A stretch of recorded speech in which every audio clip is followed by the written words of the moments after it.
Saving in this economy is difficult because the things we need, not want, not disposable items that we can do without and get rid of, scratch off the budget, things we can't do without. Those things we need are a lot more expensive and they're getting more expensive every single day. So at the end of the month, when we pay down everything we need to pay our expenses, we have a lot less left over. So how do we save in this economy? I'm not just going to tell you the usual, just put away 500 every single week or put away 1,000 every single month. Because the reality is, if you could, you would. The question is, how do we adjust our saving tactics in this crazy economy? And I'm going to be honest with you, it's going to take a little bit of being uncomfortable, but not too uncomfortable. It's doable. First of all, I'm Loveth. This is Money Conversations, where we understand that wealth is not a flex, management is. All right, so the very first way to save in this economy is to stay home. The moment you leave your house, your chances of spending goes up 100%. That's just life. That's facts. So the more you stay home, the more likely you are to save. You want your life to be home to work, back home. Home, drop the kids off at school, back home. You don't want it to be home to work, let's stop at Walmart and back home, or let's stop at Chipotle, back home, or McDonald's, back home.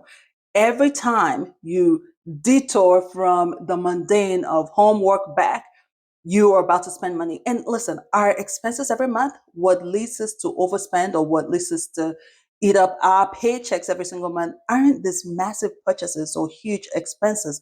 They are these little expenses here and there. $20 here, $30 there, $15 there, and it all adds up. Heck,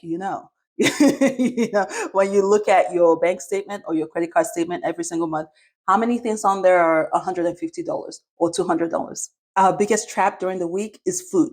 Wanting to get food, wanting to order food in, wanting to stop over for dinner. And so this is where meal planning comes in handy. And even if you're not the type to like meal planning, then when you're buying your groceries for the week, include your emergency meals, your easy meals. Get you something frozen that is appetizing. Wings. I mean, it's a lot easier to forgo DoorDash for frozen wings, I think. Weekends are a major trap because you want to leave the house, have a good time. Try to limit that as much as possible. If you went out last weekend, probably not this weekend. You don't have to go out every single weekend. People actually do this, right? Or you can plan ahead of time and limit your outings. You're not going out Friday night, Saturday night, Sunday night. Who the heck is going out on Sunday night? But, let me not compare my life with 3 kids with your life. Perhaps you do. You want to control how much you leave the house, because every time you leave the house, once again, your chances of spending goes up. In this economy, every little thing counts. Just because you only have $50 to save or you only have $100 to save every single month doesn't mean you should see it as, well, what's that going to do? Just $100. It's only $50. Heck, it's only $25. What's that going to do? $100 every month. In 12 months, you have 1,200, 1,200. That is more than you had the previous year. Heck, even if it's only $10, yes, at the end of 12 months, it's $120. That's $120. If you put that on credit card, say you need something, you need to pay for something, and you put $120 on credit card, do you know how much it would be? Do you know how much interest that would gain? The credit card companies know 120 is a lot because they understand interest.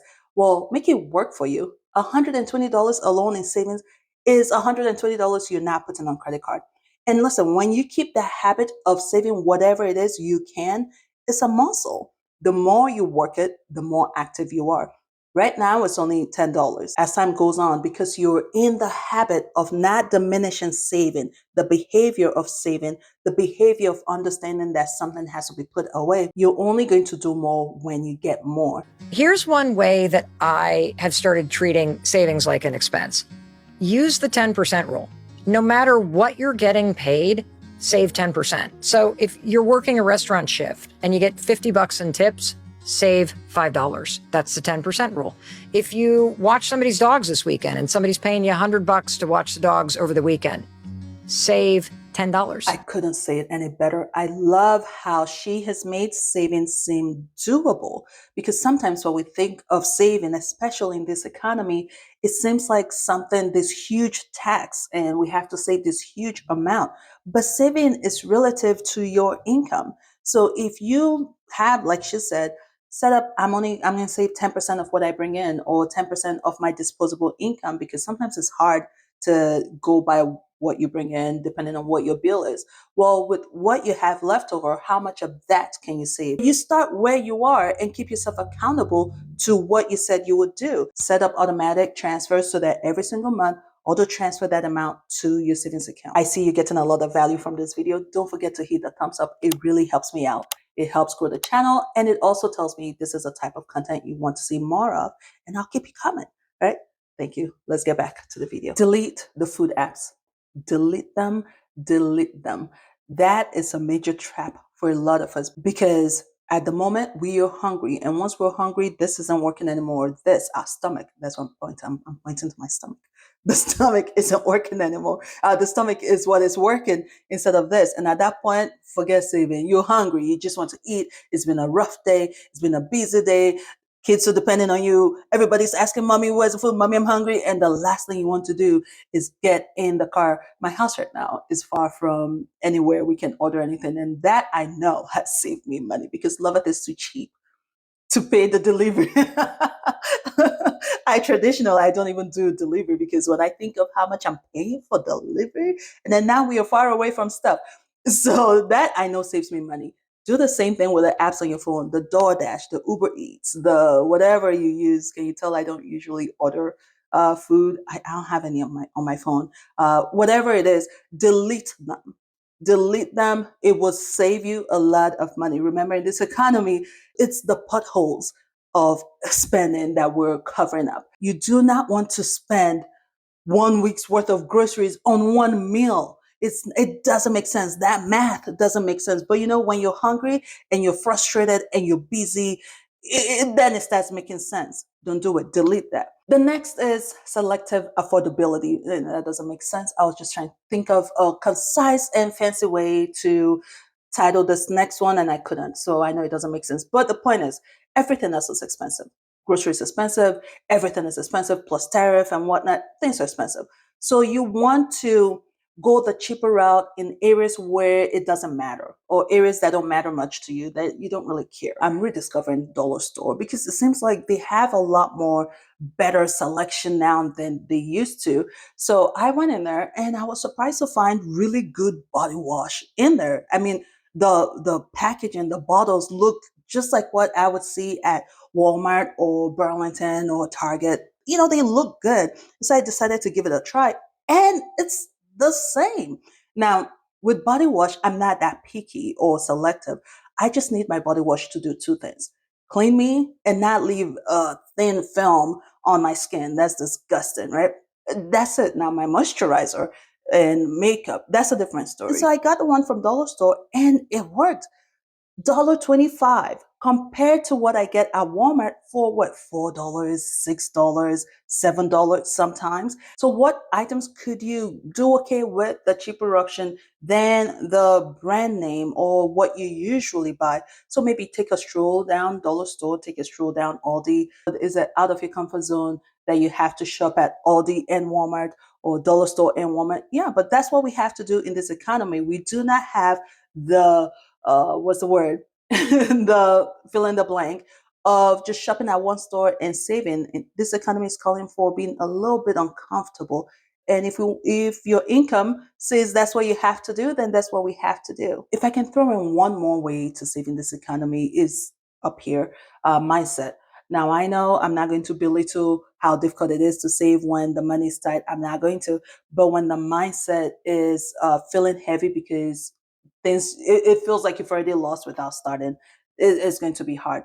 Listen, we have to learn to let go of things we can't control. We have no control over the economy. We have no control over the world and the things going on.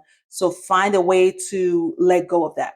You can only control what happens in your home, what happens between you and your wallet. Heck, we can't even control some of that because we don't determine the price of things. But we can only control what happens in our homes, right? And so let's not put too much energy and time and focus into the other things that we can control, because all it's doing is just stealing our joy.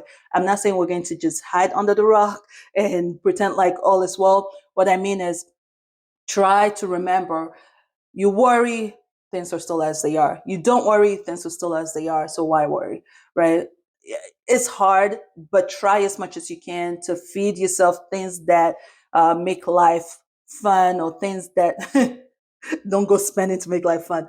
I mean, feed your mind, feed your environment with things that enrich your life, things that feed you, rather than watching things that constantly remind you of how the world is just going crazy, and how you have no control over it, and how things are getting more expensive and you have no control over it. Instead, focus on watching videos and content on how you can make do with what you have, and how you can, have a good time. Take your mind off things. Your mental state helps in making saving easier, because if you're going at it from a conquered mind of woe is me and it's all going downhill, and you know what, it's twice as difficult. But if you're going at it from the mindset of, all right, we just have to change pace, we just have to change plans, but we can do it, it's a lot easier. All right. I hope this has helped you out. Let me know in the comment section if you have any other ideas. I'm reading. Lovette needs to save too. All right. Thank you all so much for watching. I will see you in the next one. Bye.